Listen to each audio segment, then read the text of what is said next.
ধরুন ঢাকার ফার্মগেটে একটি পারমাণবিক বোমা পড়ল। বলাই বাহুল্য ব্যস্ত শহরের চঞ্চলতা নিঃশেষ হয়ে যাবে মুহূর্তেই। বলা হয়ে থাকে পারমাণবিক বোমার আঘাতে কোনো কিছু বুঝে ওঠার আগেই ভস্ম হয়ে যায় সবকিছু। ধরা যাক আপনি বিস্ফোরণ স্থল থেকে বেশ দূরে আছেন, কিন্তু তাতেও কি পারমাণবিক বোমার প্রভাব থেকে রক্ষা পাবেন? প্রশ্ন হচ্ছে, বিস্ফোরণের ঠিক কতটা দূরত্বে থাকলে আপনি নিরাপদ? 1945 সালের হিরোশিমা নাগাসাকির ঘটনা আমরা সবাই জানি। ফ্যাটম্যান আর লিটল বয়ের আঘাতে জাপানের এই দুটি শহরে প্রাণ হারায় 2 লাখেরও বেশি নিরীহ মানুষ। যুগ বদলেছে, প্রযুক্তির উন্নয়ন এখন দ্রুত গতিতে বাড়ছে। সেই সাথে বাড়ছে পারমাণবিক অস্ত্র ব্যবহারের ঝুঁকি। বিশ্বে এখন মজুদ পারমাণবিক অস্ত্রের সংখ্যা 13,000-এরও বেশি। আধুনিক পারমাণবিক বোমাগুলো ফ্যাটম্যান বা লিটল বয়ের থেকেও 60 গুণ বেশি শক্তিশালী।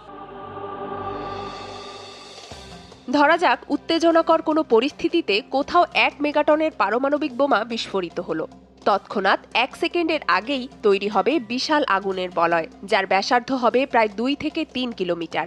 এর তাপমাত্রা হবে সূর্যের চেয়েও বেশি। এই বলয়ের মধ্যে থাকা সবকিছু প্লাজমা অবস্থায় চলে যাবে।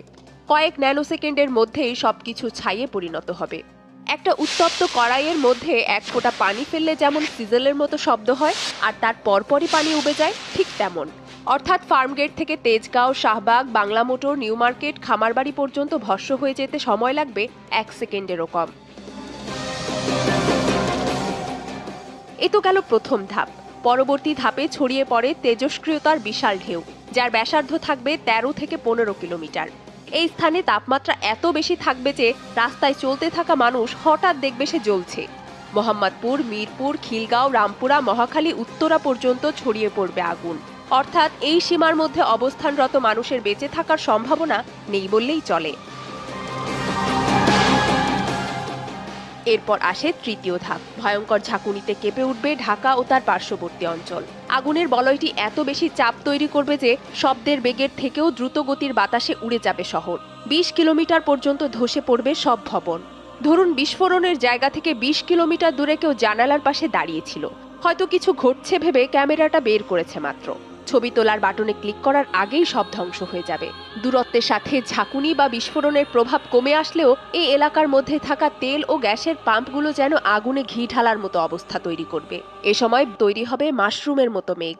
কার্বন কণায় ছেয়ে যাবে পুরো আকাশ। শুধু তাৎক্ষণিক মৃত্যু নয়, পারমাণবিক বোমা বিস্ফোরণ হতে পারে লক্ষ লক্ষ মানুষের মৃত্যুর কারণ। কেন? তেজস্ক্রিয়তা। বাতাসের গতি অনুযায়ী তেজস্ক্রিয় কণা ছড়াবে 50 থেকে 80 কিলোমিটার পর্যন্ত।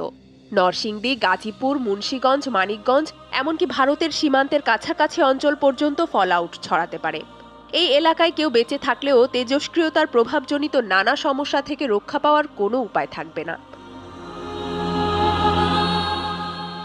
ধরুন অলৌকিকভাবে এত কিছুর পরও বেঁচে আছেন আপনি। চোখ খুললেই মনে হবে নরকে পৌঁছে গেছেন। আপনার মতো আরও 2-1 যন্ত্রণায় কাতর মানুষকে হয়তো দেখতে পাবেন। তারা পানি, খাবার আর চিকিৎসা চাইছে, কিন্তু কিছুই পাওয়া যাবে না। কে বাঁচাতে আসবে তখন? আশেপাশের শহর বা পাশের দেশ থেকে সাহায্য আসবে কিভাবে? বিস্ফোরণে জাহাজ, বিমানবন্দর কিছুই তো অবশিষ্ট নেই, সব তো পুড়ে ছাই। মোবাইল নেটওয়ার্কও কাজ করবে না। আর কেউ যদি চেষ্টা করেও, তেজস্ক্রিয়তার কারণে শহরে ঢোকা কঠিন হয়ে দাঁড়াবে। সাথে প্রাকৃতিক বিপর্যয় তো আছেই। কার্বন কণার তৈরি মেঘের জন্য সূর্যের আলো পৃথিবীতে পৌঁছাতে পারবে না। নেমে আসবে নিউক্লিয়ার উইন্টার। তাপ বায়ুমণ্ডলের উপরের স্তর পর্যন্ত আটকে থেকে একসময় ওজোন স্তরে প্রভাব ফেলবে। বৃষ্টি নামবে, কিন্তু সে বৃষ্টি হবে অ্যাসিড বৃষ্টি। শুধু ঢাকা না, পার্শ্ববর্তী এলাকাগুলোও ক্ষতিগ্রস্ত হবে। শস্য উৎপাদন প্রায় বন্ধ হয়ে যাবে। নেমে আসবে দুর্ভিক্ষ। এই তো গেল 1 মেগাটন শক্তি সম্পন্ন পারমাণবিক বোমার কথা। যে অস্ত্র গোটা মানবজাতি ধ্বংস করার ক্ষমতা রাখে, সেই অস্ত্র তৈরিতে বিশ্ব নেতারা এত মরিয়া কেন? 2017 সালে বিশ্বের 2/3 দেশ পারমাণবিক অস্ত্র নিষিদ্ধ করতে সম্মত হলেও পারমাণবিক শক্তিধর দেশগুলো বিরোধিতা করায় তা পুরোপুরি কার্যকর হয়নি। তারা এই মারণাস্ত্র ছাড়তে নারাজ। নিরাপত্তার দোহাই দিয়ে বিশ্বের ক্ষমতাধর দেশগুলোই পারমাণবিক বোমা তৈরি করে যাচ্ছে একের পর এক। বিশ্ব পরিস্থিতি এখন যেদিকে এগোচ্ছে, তাতে পারমাণবিক যুদ্ধের আশঙ্কা অমূলক নয়। যে কোনো ভুল সিদ্ধান্তে, ক্ষমতার দ্বন্দ্বে মানুষ ভয়ানক আত্মঘাতী এই বোমা ব্যবহার করে ফেলতে পারে।